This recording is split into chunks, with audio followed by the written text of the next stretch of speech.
Hello बच्चों।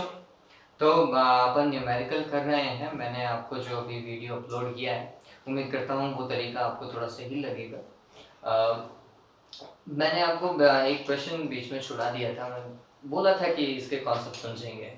तो आज अपन कॉन्सेप्ट के बारे में बात कर लेते हैं कि उस तरीके के सवाल जो कि उस पर्टिकुलर क्वेश्चन के अंदर था, उसको कैसे सॉल्व कर सकते हैं। देखिए, आपको एक तरीका बताता हूँ। व्हीटस्टोन सेतु जो कि इलेक्ट्रिसिटी मतलब विद्युत धारा का जो चैप्टर है आपका नेक्स्ट वन, उसका कॉन्सेप्ट है। लेकिन इस वाले पर्टिकुलर लेक्चर में अपन उसे अप्लाई करने वाले हैं। देखिए, तो आज का वीडियो जो है वो कॉन्सेप्ट के नाम पर रहेगा। अपन कॉन्सेप्ट को समझ रहे हैं कि कॉन्सेप्ट क्या है। ठीक है, चलिए काम करते हैं। तो समझिए, पहला क्वेश्चन जो हमारे पास में है उसके अंदर कुछ ऐसा, ये संधारित्र ऐसे मान लीजिए, तीन संधारित्र ऐसे हैं, इस पॉइंट को ए और इस पॉइंट को बी, और इन तीन संधारित्र के बीच में दो संधारित्र ऐसे लग गए हैं। तो अब ये सवाल जो है वो कॉम्प्लिकेटेड हो चुका है बच्चों। अब ये सीधा सवाल नहीं रहा है, ठीक है। और बोल रहा है कि ए और बी के मध्य आपको क्या ज्ञात करनी है, तुल्य धारिता ज्ञात करनी है। इनको मैं नाम दे देता हूँ, C1, C2, C3, C4, C5। ठीक, अब इसे सॉल्व करने के लिए आप ये देखें कि ए से बी तक जाने के लिए आपके पास में कितने रास्ते हैं कि कम से कम संधारित्रों का यूटिलाइजेशन हो सके। ये आप समझ सकते हैं कि ये एक तरीका है जिसे हम यूटिलाइज कर रहे हैं, जिसे हम सवाल को बहुत आसानी से कर लेंगे बच्चों। ठीक है, इसके लिए मैंने इन दोनों पॉइंट को x और y नाम दे दिया। ठीक, तो अपन ने तरीके देखे कैसे अपन a से b तक जा रहे हैं, वो समझिए। तो हमने बोला कि एक तरीका ये था कि a से अपन ऐसा गए, यूं होते हुए कहाँ तक पहुंचे, x तक पहुंचे, और x से फिर कहाँ तक पहुंच गए, b तक पहुंचे। तो समझिए, a से अपन जा रहे हैं C4 को लेते हुए कहाँ तक, x तक। तो C4 x पे आ रहा है, और फिर इस x से b तक जा रहे हैं। x से b तक जाने के लिए हमें चूज करना पड़ा C3 को, और कहाँ तक पहुंच गए हैं, b तक पहुंच गए हैं। पता चला ये। चलिए, अब दूसरा पार्ट समझो। दूसरा कहाँ से आएगा, a से जाओ कहाँ तक, y तक, और y से जाओ कहाँ तक, b तक। समझ रहे हो, a से y तक C1 को चूज किया, और y से b तक चले गए। तो ये कुछ ऐसा देखा, यहाँ पर C1 आ गया। ठीक, फिर कौन सा पॉइंट आया, y पॉइंट आया, और फिर y से हम कहाँ तक चले गए, b तक चले गए। बात समझ में आ गई है। डन। फिर देखो अब क्या हो रहा है, x और y दो पॉइंट मिल रहे हैं, बिल्कुल दो पॉइंट मिल रहे हैं। इन दोनों के बीच में एक और संधारित्र अटका पड़ा, ये वो संधारित्र है, कौन सा, C2। ये वाला था हमारे पास में C1। ओके, तो समझिए इस तरीके से ये सवाल सॉल्व हुआ हमारे पास में। जो नेक्स्ट स्टेप थे ना इसकी, वो कुछ ये बन रही है, स्टेप सेकंड। ठीक, ये सॉल्व करने पर हमें पता चल गया। तो अब ये ज्यादा सही दिख रहा है, ये ज्यादा सही दिख रहा है। पहली बात तो हमारे दृष्टिकोण से, हमारे दिमाग में ये थोड़ी सही इमेज है। क्यों, क्योंकि अब हमें पता चल रहा है कि क्या काम कर सकते हैं, क्या काम करेंगे वो समझिए। अब ये ऐसे सॉल्व नहीं हो सकता बच्चों। ठीक, अब इसके अंदर भी टर्म्स एंड कंडीशन अप्लाई की जाएंगी। क्या वो कंडीशन है वो समझिए। तो इसके अंदर जो पहला केस लगेगा वो व्हीटस्टोन सेतु का है, ये बात ध्यान में रखिएगा। तो व्हीटस्टोन सेतु क्या बोलता है वो समझिए।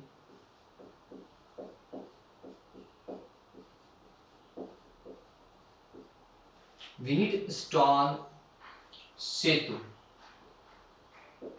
से, अब व्हीटस्टोन सेतु से क्या बोल रहे हैं वो समझना। व्हीटस्टोन सेतु तब लगाया जाता है जब आपको पता हो कि इसमें इसका भाग देने पर, मतलब C4 में किसका भाग दे रहे हैं, C1 का, ये बराबर आना चाहिए किसके, C3 में किसका भाग लगाओ, C5 का।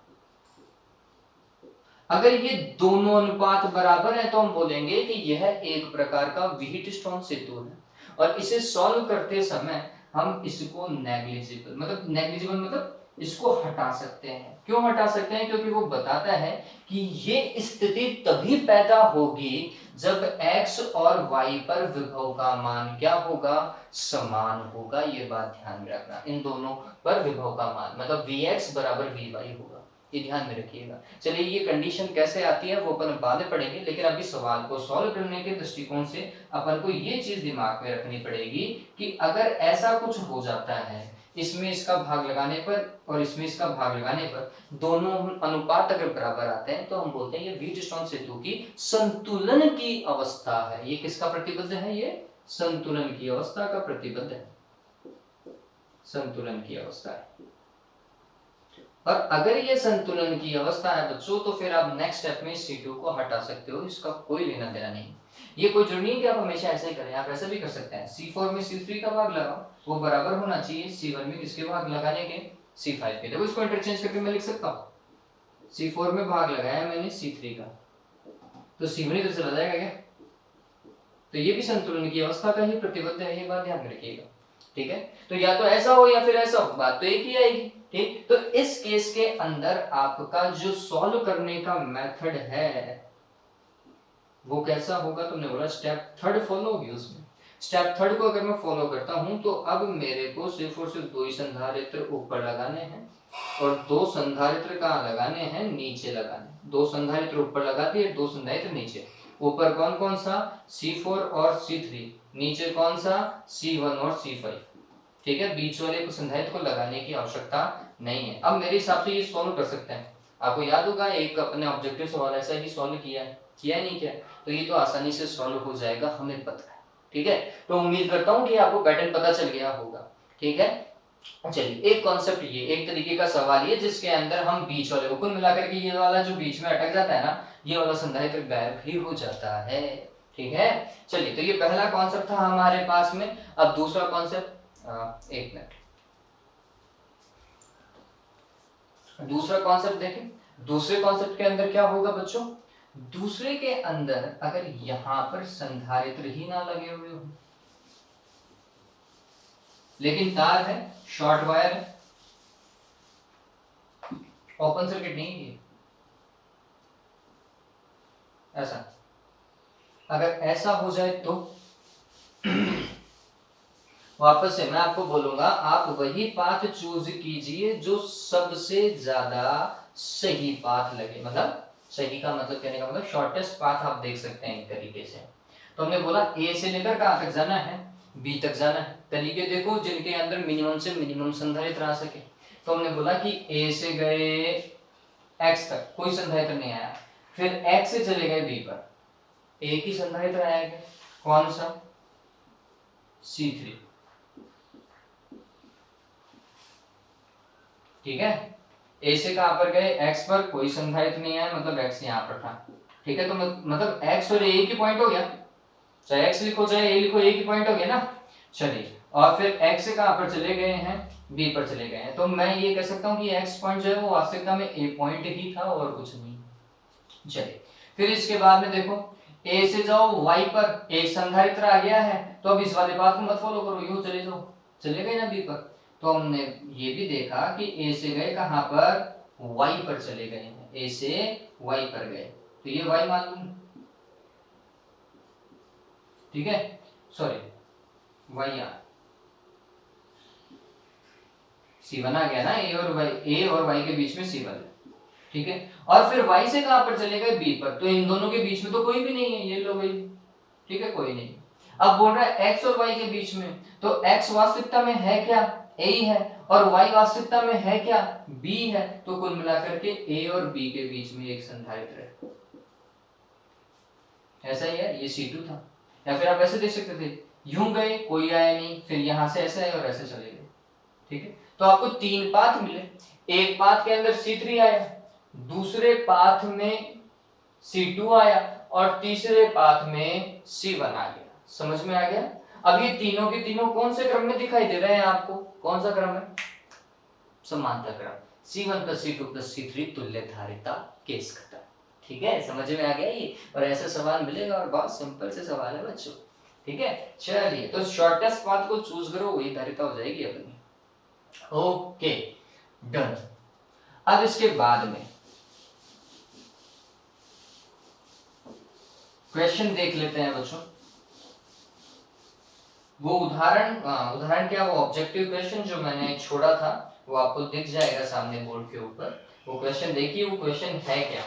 उस क्वेश्चन को अपन देख रहे हैं, क्वेश्चन नंबर 4 था ये, जिसे हमने छोड़ दिया था। सॉल्व कर रहा हूं मैं। देखिए 4 क्वेश्चन में ये डायग्राम आपको दिख रहा होगा, मैं वापस से इस चीज को रीड्रॉ कर रहा हूं और कुछ नहीं है।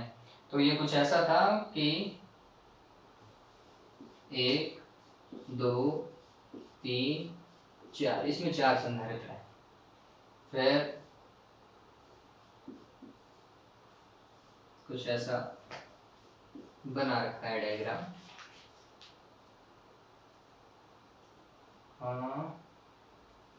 5 माइक्रोफैरेड, 5 माइक्रोफैरेड, ये सारे 5 माइक्रोफैरेड के हैं।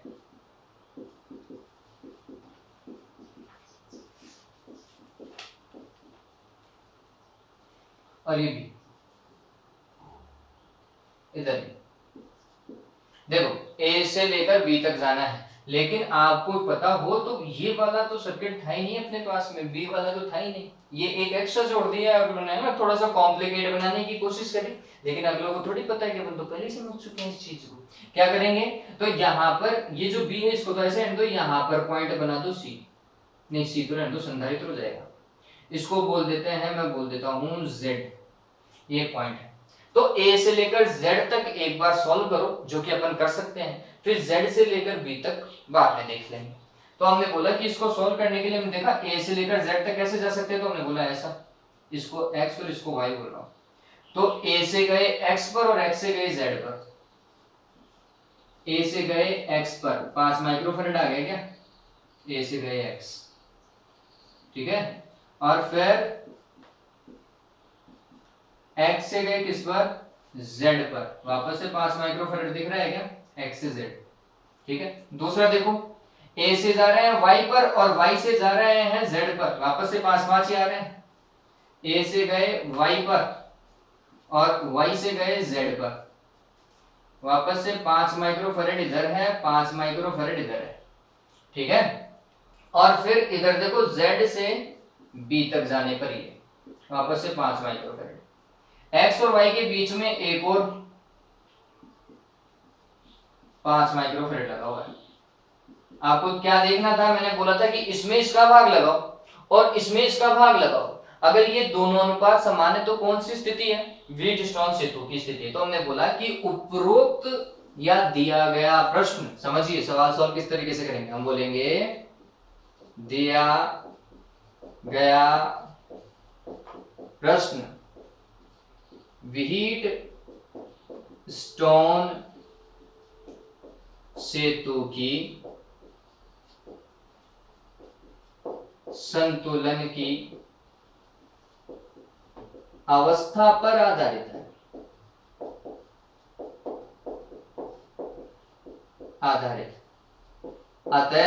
अतः क्या होगा भाई, हटाओ इस बीच वाले को। अब डायग्राम देखो कैसा बनेगा, ऊपर 2 संधारित्र, नीचे 2 संधारित्र, और ये Z आ गया, और फिर Z के बाद में यहां पर B आ जाएगा। ये A पॉइंट था, ठीक है। तो यहां पर अपन कितना लिखें, 5 5 5 5 5, और सारे के सारे माइक्रोफैरेड है, म्यू एफ है, ठीक है। 505 को ऊपर वाले भाग को सॉल्व किया अपन ने, अपन बोल रहे हैं कि मैं Cx निकाल रहे हैं, क्या निकाल रहे हैं, Cx। तो Cx बराबर क्या होगा, ऊपर वाले 2 से सॉल्व होगा। इसको लिखा C1, इसको लिखा C2, इसको लिखा C3, इसको लिखा C4 और इसको लिख रहा हूं C5, ठीक है। C1 और C2 श्रेणी क्रम में है क्या, श्रेणी क्रम में क्या होता है, C1 C2 divided by C1 plus C2, बताया था ना मैंने आपको। C1 C2 5 गुणा 5 बटे C1 प्लस C2 5 प्लस 5, क्या हो जाएगा 25 बटे 10 बराबर 2.5 माइक्रोफैरेड, मात्रक मत भूल जाना। फिर इन नीचे वालों को C3 और C4 को सोल्व करो, तो हमने बोला Cy आएगा C3 और C4 को सोल्व करने पर। इसको कैसे देखा, तो हमने लिखा C3 इंटू C4 और C3 प्लस C4 चेंज कर सकते हैं ना बच्चों। C1 C2 की जगह अब क्या आ गया है, C3 C4 आ चुका है। ठीक है, मान तो उतना ही था क्या, 5 गुणा 5 बटे 5 प्लस 5 वापस से वही 25 बटा 10 वापस से वही कितना 2.5 माइक्रोफैराड। डन हुआ क्या। चलो तो ऊपर 2.5 है, नीचे 2.5 आ गया। अब देखो अब क्या आ रहा है, ऊपर आ गया Cx, नीचे आ गया Cy और इधर एक अलग से C5 चल रहा है। इधर Z था इधर B था ये। तो यहाँ पर नाम देना चालू करेंगे। अपन ने बोला ये स्टेप 1 मानी, फिर स्टेप 1 को सॉल्व करते करते हम यहाँ पर पहुंचे और सॉरी स्टेप 2 स्टेप 3।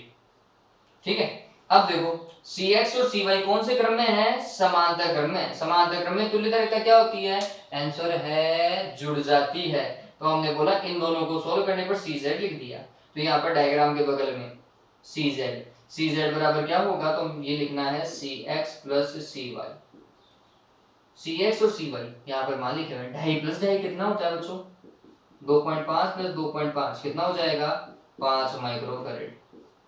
हो गया। चलो अब नेक्स्ट स्टेप और लास्ट स्टेप, स्टेप 4। स्टेप 4 में क्या है, ये तो हो गया Cz और इधर C5 चल रहा है।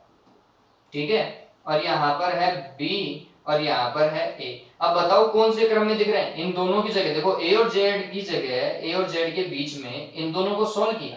इन दोनों को सॉल्व किया कौन सा आया, Cz आया, वो Cz यहाँ पर लगा दिया और Z और B के बीच में जो था वो ऐसा का ऐसा यहाँ पर Z है। ठीक है, चलिए ये दोनों कौन से क्रम में है, श्रेणी क्रम में। श्रेणी क्रम में है तो कैसे सॉल्व होगा, तो हमने लिखा CAB बराबर क्या भाई C1 C2 divided by C1 plus C2।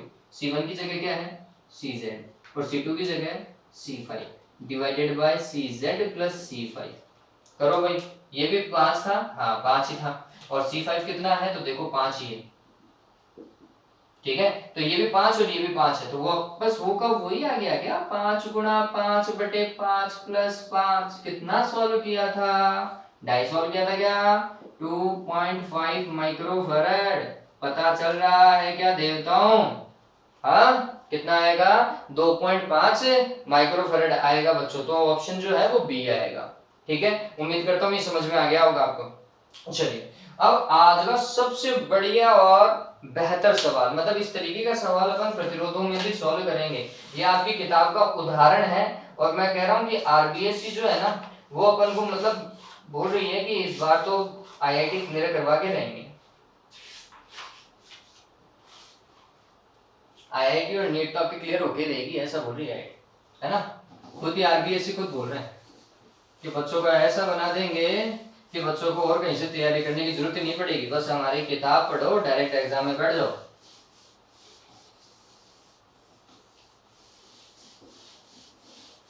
और ये आपके लिए बेहतर है बच्चों क्योंकि इस सत्र का कोर्स ही ऐसा है, नेक्स्ट में तो फिर एनसीईआरटी आएगी।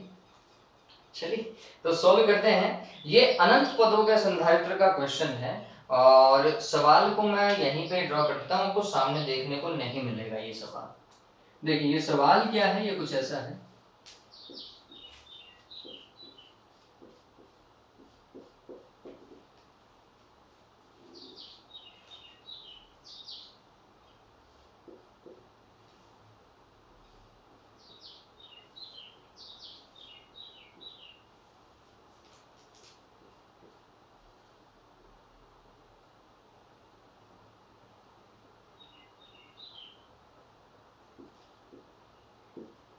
देखिए ये ऐसे संधारित्र लगे हुए हैं, सभी पर C जो है वो धारिता है, सभी की धारिता कितनी है C है। ये सभी C मान के हैं, सभी बराबर है बच्चों। ये सवाल और कैसे आ सकता था, तो ये सारे C बोल देता, ये सारे 2C बोल देता, ऐसा भी संभव था।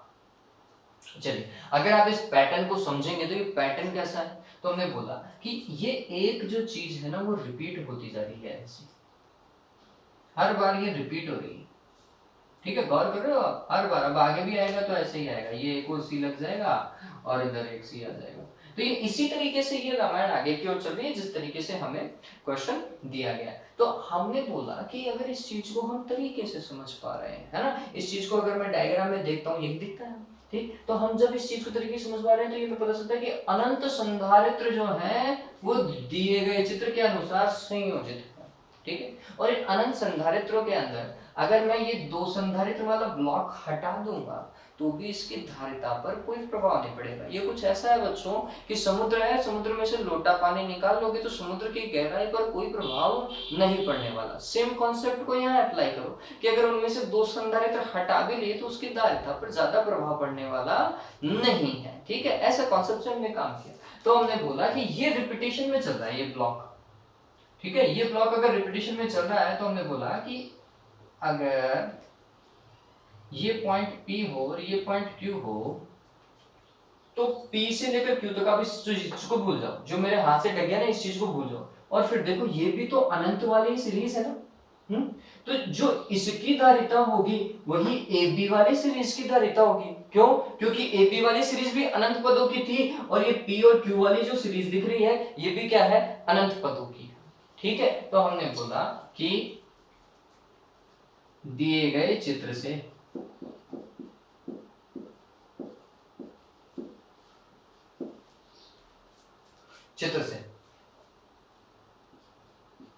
P व Q के मध्य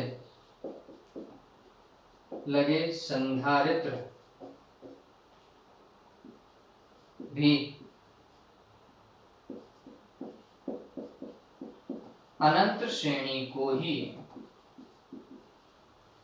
प्रदर्शित करते हैं।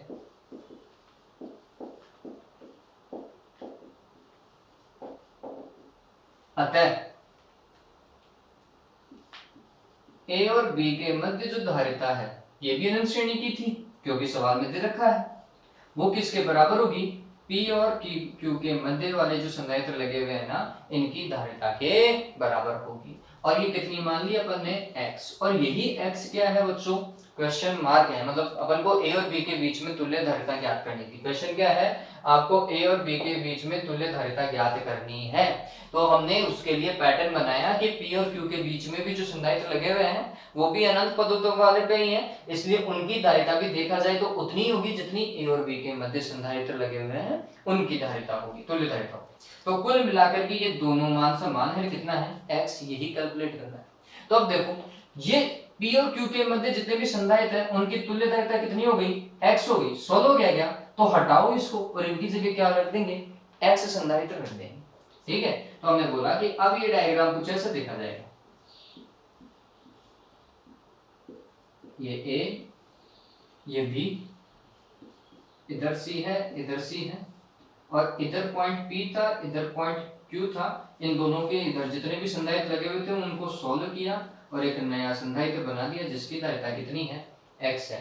तो P और Q के मध्य भी धारिता x है और A और B के मध्य भी धारिता x है। इस चीज को ध्यान में रखना, ये सबसे ज्यादा इंपॉर्टेंट स्टेप है, ठीक है। अब इसको सोल्व किया हमने तो आप गौर करोगे C और x ये दोनों के दोनों कौन से क्रम के अंदर हैं, श्रेणी क्रम के अंदर है। ऐसा देखो, सीधा दिख रहा है ना, तो हमने बोला ये दोनों श्रेणी क्रम के अंदर हैं, इधर भी लिख देता हूं, ठीक। तो A और B के बीच में एक तो C है और A और B के बीच में C और x दोनों संधारित्र हैं। तो इसकी धारिता देखो भाई इन दोनों की, तो इनकी धारिता कैसे आएगी, तो हमने बोल दिया कि ये CZ मान लेते हैं इन दोनों को सॉल्व करने पर। ये दोनों के दोनों श्रेणी क्रम है, श्रेणी क्रम में क्या होता है, C1 C2 divided by C1 plus C2, यही होता है ना, C1 C2, C1 की जगह कितना है C, C2 की जगह कितना है x divided by C1 plus C2, मतलब C प्लस क्या होगा, x होगा। ये समझ में आया क्या बच्चों, इसको मैं C1 बोल रहा हूँ, मैं इसको C2 बोल रहा हूँ, ठीक है। तो C1 की जगह C, C2 की जगह x, फिर C1 plus C2 C plus x आ गया, ठीक है। ये सॉल्व हो चुका है क्या, नेक्स्ट स्टेप के अंदर अपन इसको भी हटा देंगे, इधर वाला भी सॉल्व हो चुका है और उसकी जगह CZ रखेंगे। देखिए तो अब क्या होने वाला है, ये कुछ ऐसा, तो वो पार्ट पूरा सॉल्व हो चुका है, उन दोनों की जगह आ चुका है CZ, ठीक है। इधर आएगा A, इधर आएगा B और ये है C। आप देखो C और CZ दोनों कौन से क्रम में है, श्रेणी सॉरी समांतर क्रम में, समांतर क्रम में तो तुल्य धारिता क्या होगी, जुड़ जाती है क्या। तो हमने बोला कि सी ए बी, ए और बी के मध्य तुल्य धारिता क्या होगी, सी प्लस सी जेड, यही होगा क्या। सी ए बी को अपन ने कितना माना था, x, तो हमने लिखा x बराबर C plus C Z, solve कर चुके हैं कितना, C X plus C plus X, ठीक है। चलिए इस सी को उठा करके इधर पढ़ो, तो ये क्या हो जाएगा, x माइनस सी हो जाएगा क्या इस तरफ, बराबर देखो क्या होगा, C X divided by C plus X है, इसे x प्लस सी नहीं लिख सकता क्या, मैं लिख सकते हैं ना इस चीज को बच्चों, कर सकते हैं। चलिए अब इसके बाद में देखो अब क्या हो रहा है, अब क्रॉस मल्टीप्लाई करो तो ये हो जाएगा x माइनस सी गुणा होगा x प्लस सी से बराबर में होगा सी एक्स, पता चल गया बच्चों। चलिए अब ये क्या हो रहा है वो देखो, इन दोनों को गुणा करो, ये क्या हो जाएगा, a minus B A plus B, A square minus B square, तो C square minus sorry X square minus C square, ऐसा ही होगा। चलो बराबर में क्या है, सी एक्स आ रहा है नहीं आ रहा, चलो उठा करके पढ़ो इस तरफ, तो ये क्या हो जाएगा एक्स स्क्वायर, इसको इस तरफ रखा, माइनस का सी एक्स और ये माइनस का सी स्क्वायर, बराबर में क्या, धराचार्य सूत्र है कहीं, है ना, धराचार्य ही था।